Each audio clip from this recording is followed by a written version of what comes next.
start things off this evening, I have the pleasure of introducing Kate Hardwick, who leads the Strategy Insights team for Arup Australia and has more than 20 years' experience working across Australia, Southeast Asia, the United Kingdom and Canada. Most notably, this includes transit-oriented development, specialist to the World Bank, looking at land value capture potential for the transport operators in Yangon, and integration lead for the new Indonesian capital feasibility and master plan. Helping communities make sustainable transitions has been a consistent theme of Kate's delivery career. So welcome, Kate.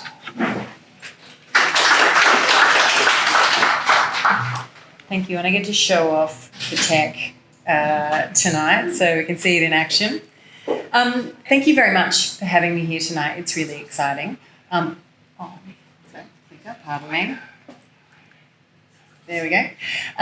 So my role at Arup is to sort of look across, all of Southeast Asia and Australia, and just giving a bit of a flavour tonight to start off the conversation around, the exam question was, how can we use sustainability and social inclusion to encourage people back to work? So first, I guess I wanted to set the scene a little bit about, what does work look like in 2023? As we all know, the answer to that is very much hybrid.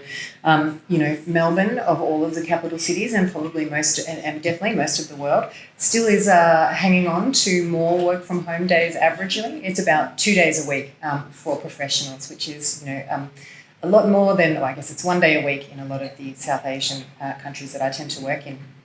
The lockdowns, as a result of all of the lockdowns, we started to transition our work.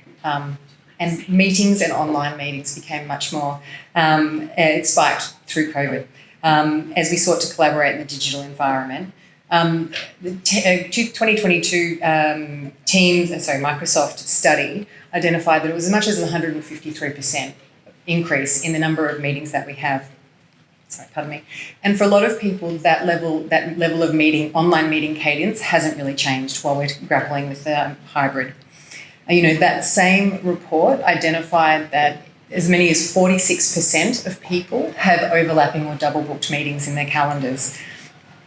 And so, this is also in the same context where you've got, managers and employees becoming increasingly concerned about productivity. Not being able to see who is working really calls into question productivity. We've got as many as 85% of leaders say that they find it challenging to say that their employees are being productive. Now, this is obviously very challenging. So what we're finding is a lot more multitasking that is happening in meetings as people try to keep up with their to-do lists.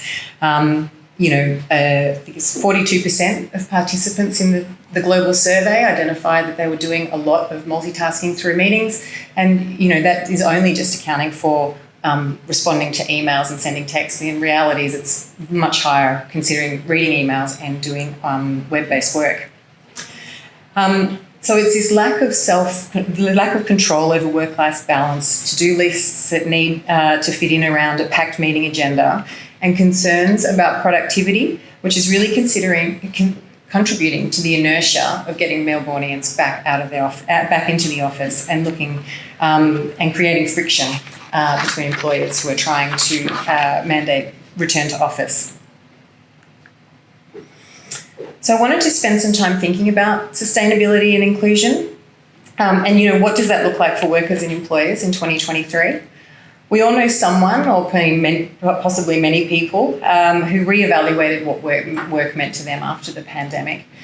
We saw lots of people taking career breaks, starting to travel, thinking about a career change. But more broadly, we definitely saw the idea of working for intent, working with purpose as being a core driver for people. Employees are reporting more than ever that living their values and aligning to a broader mission and contributing to a social or higher order good is really key to worker satisfaction. And companies are adopting a range of ways to be able to do that, focusing on culture and others. And they're really trying to communicate their values and the missions to employees.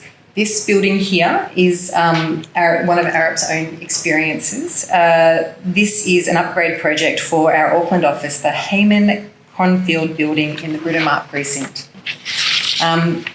This building sought really to extend well beyond, what it is to be a regenerative, not only a sustainable building, but also a regenerative building. Through the efforts to adopt those more regenerative principles, 99% of the construction waste was diverted from landfill, 90% of the materials free from toxic ingredients, and 50% of all materials were sourced locally. And beyond being functional, I've worked in this office many times, it is a beautiful place to be. It is very welcoming, and it's a joy to work there. And, you see people in the office 5 days a week. But perhaps probably the most loved part of this building is the careful retelling of its provenance. The building, much like many buildings in Melbourne, is a post-European settlement structure.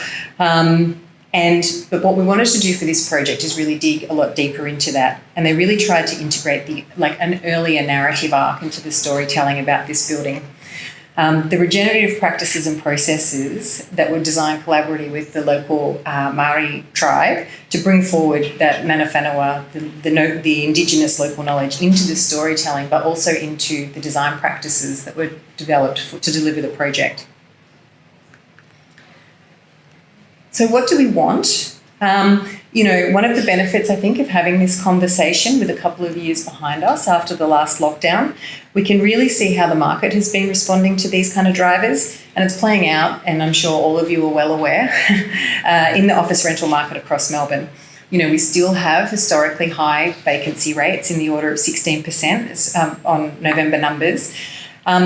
But all of our networks, and I'm sure yours, are also telling you that, the premium and A-grade office spaces are still leasing well.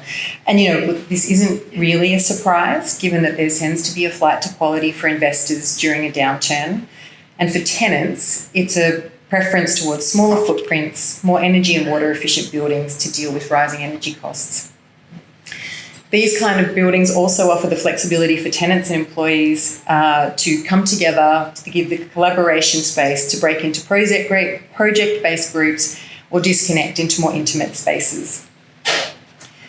These kind of buildings are really competing on sustainability as well as wellbeing credentials, offering tenants the spaces to entice the workforce back to the office, to socialise, to create team bonds, work creatively with colleagues, and importantly, to rebuild the social capital that was part of our work.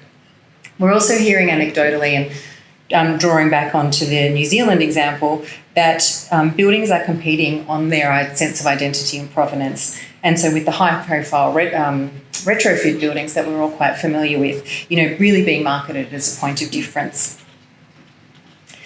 Beyond greater efficiency, connection and identity, people are also coming back to the city for different reasons, and I won't dwell too much on this because I'll leave that to Councillor Louise to talk about the city.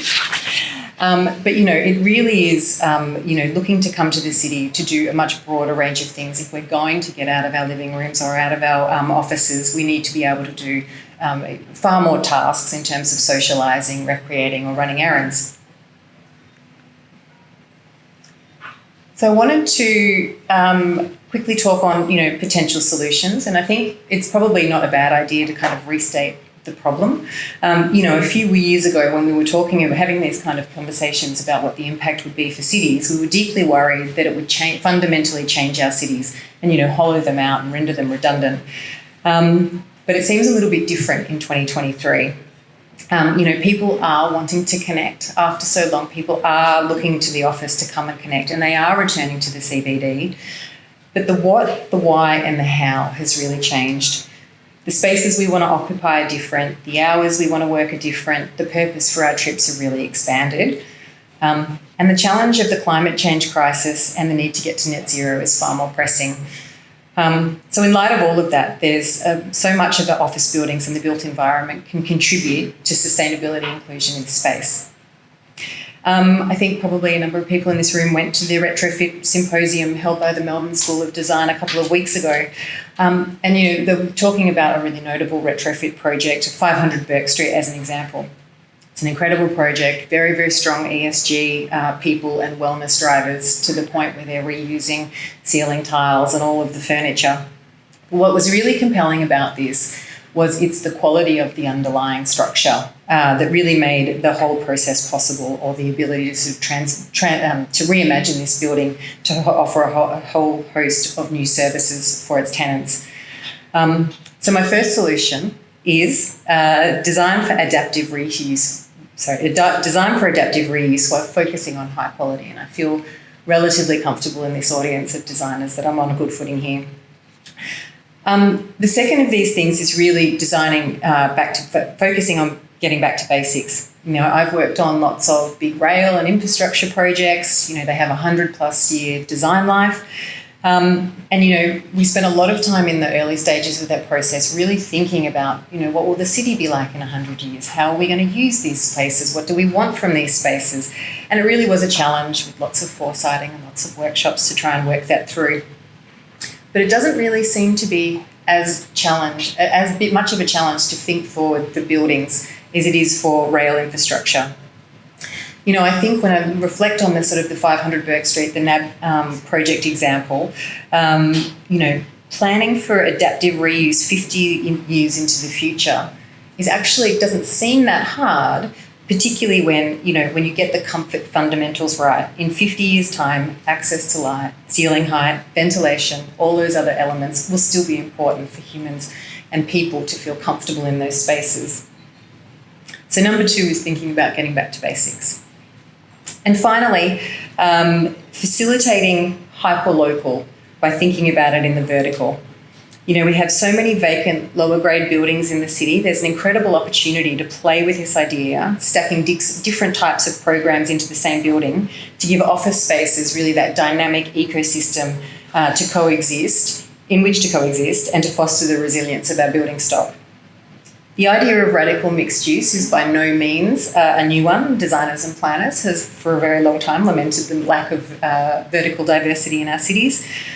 And so this is a really great opportunity to sort of start to think about those and to play with those ideas.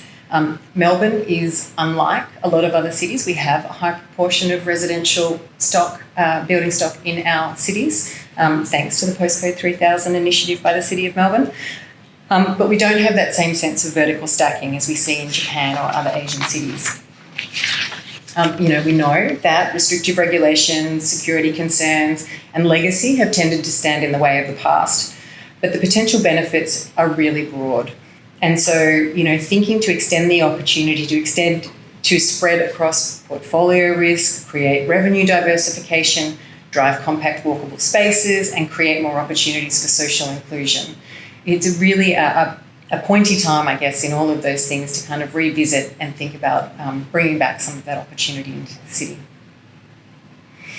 So that is my hot take on sustainability and social inclusion in 2023. I'll hand over to the Acting Lord Mayor, Councillor Nick Rees.